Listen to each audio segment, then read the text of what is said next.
Welcome back to Sumija's world. ഇന്നത്തെ യാത്ര ഹിമവത് ഗോപാലസ്വാമി ക്ഷേത്രത്തിലേക്കാണ്. കർണാടകയിലെ ചാമരാജനഗർ ജില്ലയിൽ സ്ഥിതി ചെയ്യുന്ന പ്രസിദ്ധമായ ശ്രീകൃഷ്ണ ക്ഷേത്രമാണ്. കടക് മലമുകളിൽ സമുദ്രനിരപ്പിൽ നിന്ന് ഏകദേശം 1450 മീറ്റർ ഉയരത്തിൽ സ്ഥിതി ചെയ്യുന്ന ഈ ക്ഷേത്രം അതിൻ്റെ സുന്ദരമായ പ്രകൃതി സൗന്ദര്യത്തിനും ശാന്തമായ അന്തരീക്ഷത്തിനും പ്രശസ്തമാണ്.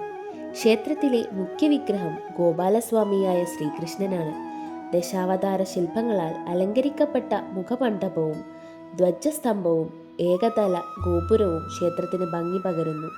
മലയുടെ അടിവാരത്തിൽ നിന്ന് ക്ഷേത്രത്തിലെത്താൻ സർക്കാർ ബസ്സുകൾ മാത്രം അനുവദനീയമാണ്.